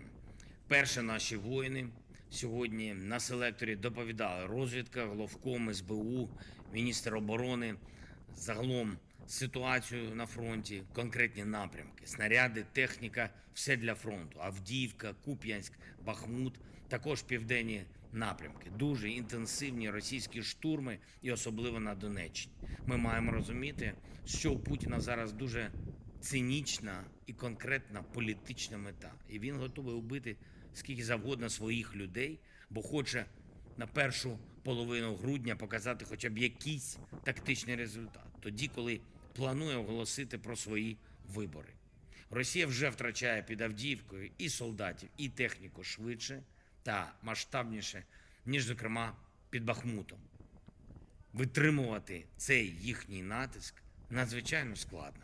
І кожен наш воїн, який тримає позиції, кожен наш воїн, який виконує бойові завдання, саме там заслуговує на надзвичайну нашу вдячність. Справжні герої. Чим більше російської сили буде знищено зараз під Авдіївкою, тим гірше для ворога буде загальна ситуація, загальний хід цієї війни. Я хочу зараз особливо відзначити воїнів 53-ї та 110-ї окремих механізованих бригад і артилерістів 55-ї окремої артилерійської бригади. Усі вони б'ються саме на Авдіївському напрямку. І цими днями The Al-Bashir Hospital, so urgent. The Israel Army calls Dr. Munir al-Bush, Director of Ministry of Health, to inform him that the Special Forces stormed Al-Shafir Hospital. Israel forces have arrived at the entrance of the Al-Shafir Hospital in Gaza, according to Al-Manan. They have now stormed the hospital. This was 6 minutes ago, so they was just now come out here. The Israel Army calls Dr. Munir al-Bush, a director of the Ministry of Health, to inform him that the Special Forces has stormed Al-Shafir Hospital. So, what I said before was when they have stormed the hospitals, when they have stormed it, that means that phase 2 could be set in place. Now, I don't know if that's going to happen today or tomorrow, but that's what they said. So, phase 2 could be set in place very soon. So this was directly from Faith Took News. Here as you have it. Very trustable. We believe so. I mean, it's coming out from a lot of sources. I will say for now, it's still a little unconfirmed here. So maybe unconfirmed, but I'll look for it in the background. Scientific, so I can, I think a lot of people are going to come out of it as well. So, yeah. So, good news there. Or good or, it's news. So, going back to Zelensky here. Дали Україні найкращі результати. Дякую вам, воїни. Відзначу також бригади, які воюють на інших напрямках і заслуговують вдячності. Це 57-ма окрема мотопіхотна бригада. Її воїни захищають Куп'янський напрямок. Дуже потужно. Дякую. Дякую. Лиманський напрямок. 68-ма окрема єгерська бригада.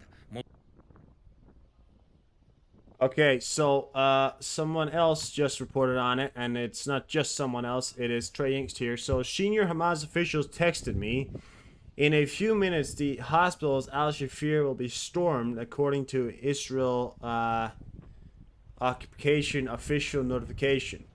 We've not received any information from the Israel army indicating a raid is imminent. I'll update as I get more.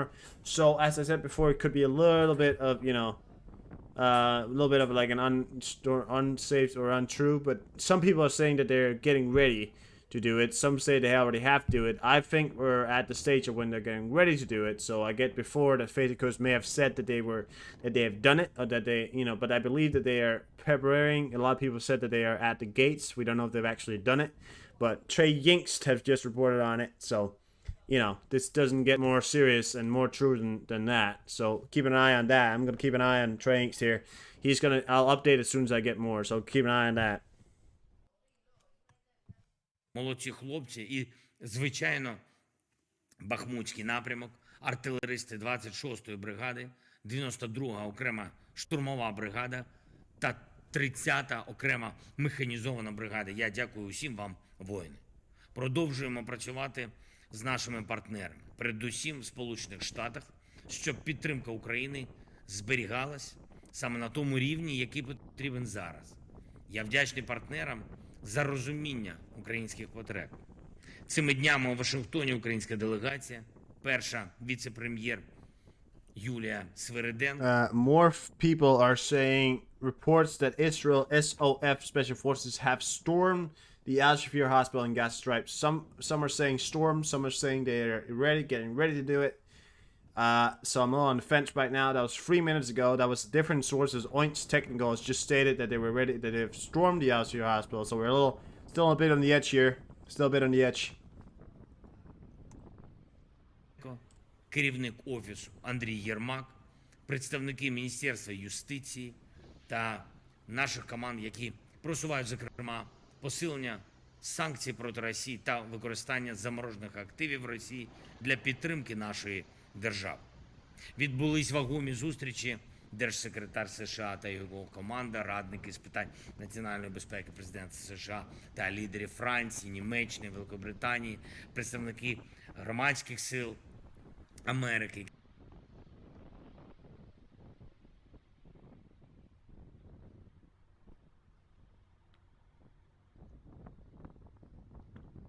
Yeah, I apologize. It appears the Zelensky video is a bit weird here, but Israel forces have stormed Al Shafir Hospital in Gaza City, reports. That's from Insider Paper here as well. So a lot of people are picking onto it now. Sometimes these things, they get flared up and it's not true, and then it may be true, or, you know. So some people are live with it right now, some people are not, but I think we're gonna still wait. I'm gonna wait for Trey Inks to say some things. I won't stop this anymore. Sorry about that. Керівники міжнародних фінансових інституцій та агенцій з питань розвитку готуємо наступний рік. Буде непросто, ми усвідомлюємо це, але ми робимо все, щоб позиції України зберегли надійність. І найближчими тижнями запланована відповідна робота з європейськими та іншими нашими партнерами. Ще кілька речей. Я відзначу сьогодні роботу усієї нашої команди та тих, хто допомагав щодо порятунку громадян України із сектору Гази. Це дуже складна, чутлива, багаторівнева операція. Врятовані більше 200 людей. Ми готуємо і наступні групи для евакуації. Я хочу подякувати всім. Я подякую владам Єгипту та Ізраїлю, українським дипломатам, які залучені і результативні, компанії SkyUp, яка дуже допомогла особисто. Хочу також подякувати рабину Йонатану Марковичу та, звичайно, офіцерам ГУР, які там на місці і тут в Україні виконують відповідні завдання. Всім дуже дякую. Успіх України у таких операціях знов демонструє світові, наскільки наша держава цінує своїх громадян, де б вони не перебували, і наскільки ефективними є наші державні інституції. Провів сьогодні також нараду з міжнародниками, урядовцями щодо підготовки вже другого саміту нашої глобальної важливої гуманітарної ініціативи «Зерно з України». Україна не лише зберігає свою роль гаранта глобальної продовольчої безпеки. Наш морський експорт новим коридором вже досяг майже 4 мільйонів тонн вантажів. Але ми пам'ятаємо, що можемо дати більше стабільності світу, допомагаючи продовольством тим, хто його потребує, зокрема в країнах Африки. Об'єднуємо партнерів навколо такої нашої гуманітарної ініціативи.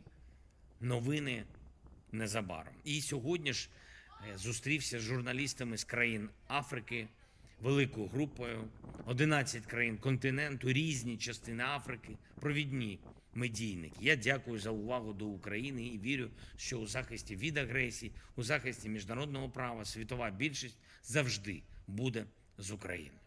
Слава усім, хто б'ється заради України, хто рятує людське життя. Дякую усім, хто допомагає. Слава Україні! Slava Ukraine. Now, no, I'm not aware if the if there's been any Danish citizens that has left Gaza, but I believe some international communities and international citizens were allowed to leave through the Rafah border. So that's all I know. I'm not aware if those contain Danish citizens. I'm not even aware if there were any Danish citizens in Gaza, but I don't know. 1.7 million Afghans are being displaced by Pakistan. But what's the funny thing about it, you know, is that when Europe says, should we send people back, you know, people go, ah, when, you know, and listen, okay, I'm not someone who goes around saying that, you know, we should send everybody back and all that bullshit. Okay, that's complete racist bullshit. But what I will say is that it's funny that Pakistan and countries around the world, especially in the Middle East, can continue to say Palestine's for Palestine, Pakistan's for Pakistanis. This misplaced 1.7 million Afghans. Nobody says anything. The criminal court, the UN says nothing. We do it in Europe. We say we want to send people back. Nobody says no. Everybody says something. Now I know that may come out wrong, but I'm just pointing it out. It's a bit ridiculous. You know, it's a bit ridiculous. I'm just saying.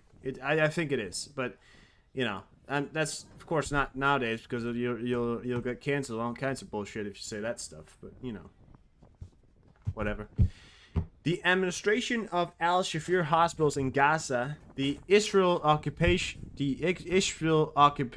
has begun storming Al-Shafir hospital now. So some people are saying that they have actually begun storming it. Some people are saying that they are beginning to storm it. Now, Trey Yinks came out with an official here. As always, we need to be very patient and cautious with the report's claims tonight. You'll receive the information as soon as I'm able to verify. So, Trey Yinks got a text from a senior Hamas who said that,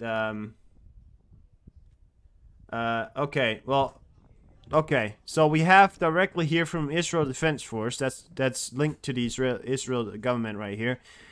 IDF forces are carrying out precise and targeted operations against Hamas in specified areas in the Shafir hospitals. Based on intelligence information and operational necessity, the IDF is conducting a ground operations in Gaza to defeat Hamas and rescue our hostages. Israel is at war with Hamas, not the civilians of Gaza. The IDF forces include medical teams and Arabic-speaking speakers who are undergoing specified training to prepare for this complex and sensitive environment, with the intent that no harm is caused to the civilian being used by Hamas as human shields. In recent weeks, the IDF has publicly warned time and again that Hamas' continued military use of Shafir Hospital jeopardizes its protected status and under international law and enabled time to stop this unlawful abuse of the hospital. Yesterday, the IDF conveyed to relevant authorities in Gaza once again that all military activities within the hospitals must cease within 12 hours. Unfortunately, they did not. The IDF has now facilitated a wide-scale evacuation of the hospital and maintained regular dialogue with hospital's authorities. We call upon all Hamas terrorists to present in the hospitals to surrender. The IDF just confirmed it. It is confirmed at this point in time. These people are, this is the official account of the Israel Defense Force. It doesn't get more verified than that. They're doing it, they're storming it. So, it does appear that Fate was true on it. And Trey Yinks just posted here, the Israel military confirms they're conducting an operation against Hamas and Al-Shafir hospitals. Yeah, so Trey Yinks also just said it. It's true, they're doing it, they are conducting. Now, what's most significant about this right now is that what they said before is that when this is done, which it can't take more than an hour, or more than that, 2 hours maybe, we don't know. They said when that was done, when that ends, that phase 2 will begin. So that is quite significant. So there you have it, guys. There you have it. And that is pretty serious. Okay. Well, let's hopefully keep you updated here. I am gonna be I'm gonna take a little bit of a break here because the News Minister of Foreign Affairs 13 Danish citizens approved to leave Gaza. Lena Hunter, November 14th, 2023. All right, thank you, Witchy, but I didn't know. I didn't follow along on that. But yeah.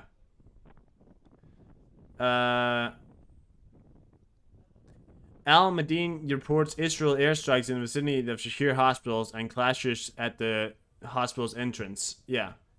But I will be right back. I'm going to take a little bit of a break here. We'll be right back, and hopefully we'll have some more when we come back, or all that stuff. So I'll be right back.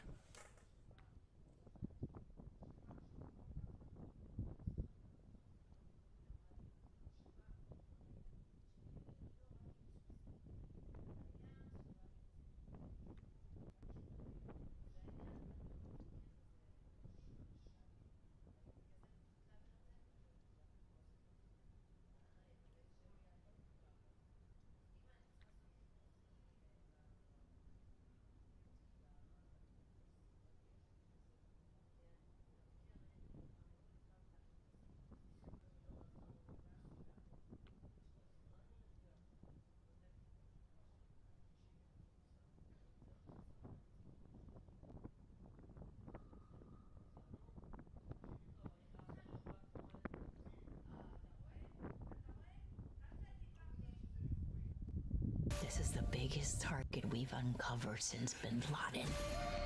You up for playing outside the lines? That your lioness right there? That is the lioness.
All right, I'm back now.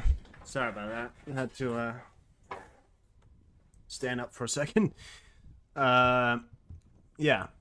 So, Al-Shafir Hospital, Shafir, whatever, has been raided. So, of course, what we're gonna have to do now is wait for the official news to come out. Russian media: drone damages Berdansk explosive plant. A Berdansk chemical plant that produces military explosive and munitions was damaged with drone overnight. Independent Russian outlet Medusa report on November 14th, citing channel Basa.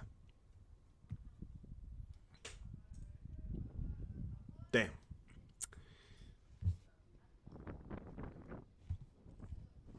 Things are still pretty serious.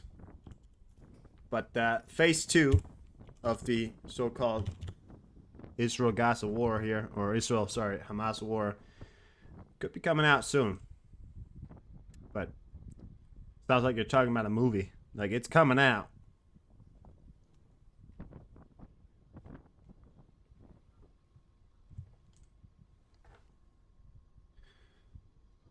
Alright, so I was talking about that North Korea thing earlier here.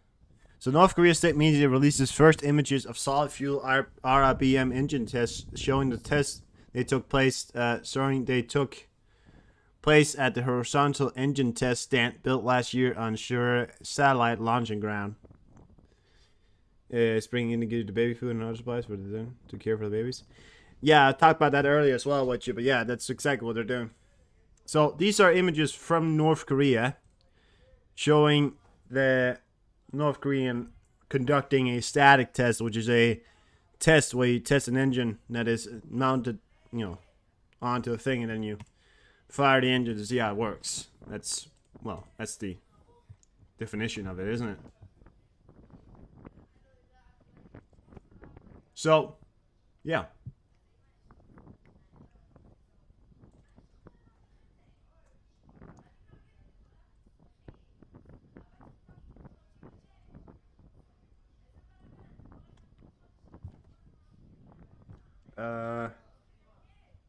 Yeah.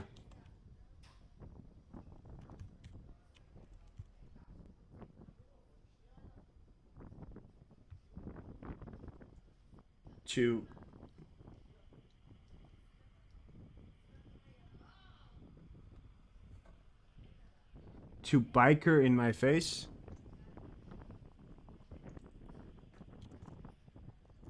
Fair enough. Sounds annoying? No. No.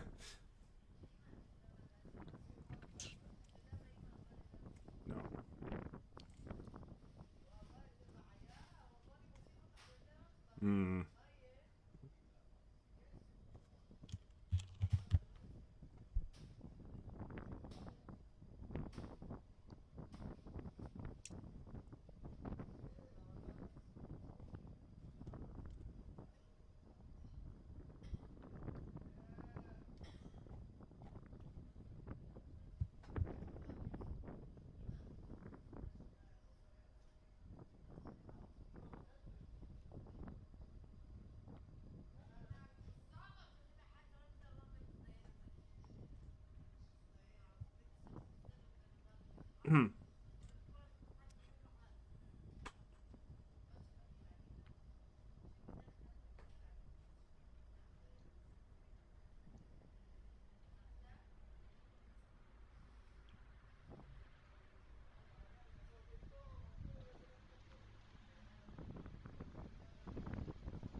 All right. But I think I'm gonna end it here, and then we're gonna come back in about an hour or so, and then I'm actually gonna have a full screen of Iceland up. I'll maybe bring some more news or stuff like that. Anything serious happens, of course, we'll go back live, but we'll watch I'll come back with a stream later tonight with a Iceland view, because there is a significant threat for a huge volcano to go off, and of course we want to watch that. So I will be back later. Thank you so much for stopping by. It was a pretty good stream. I think we got through what I wanted to get through. See you in 1 hour. Alright. Fair enough.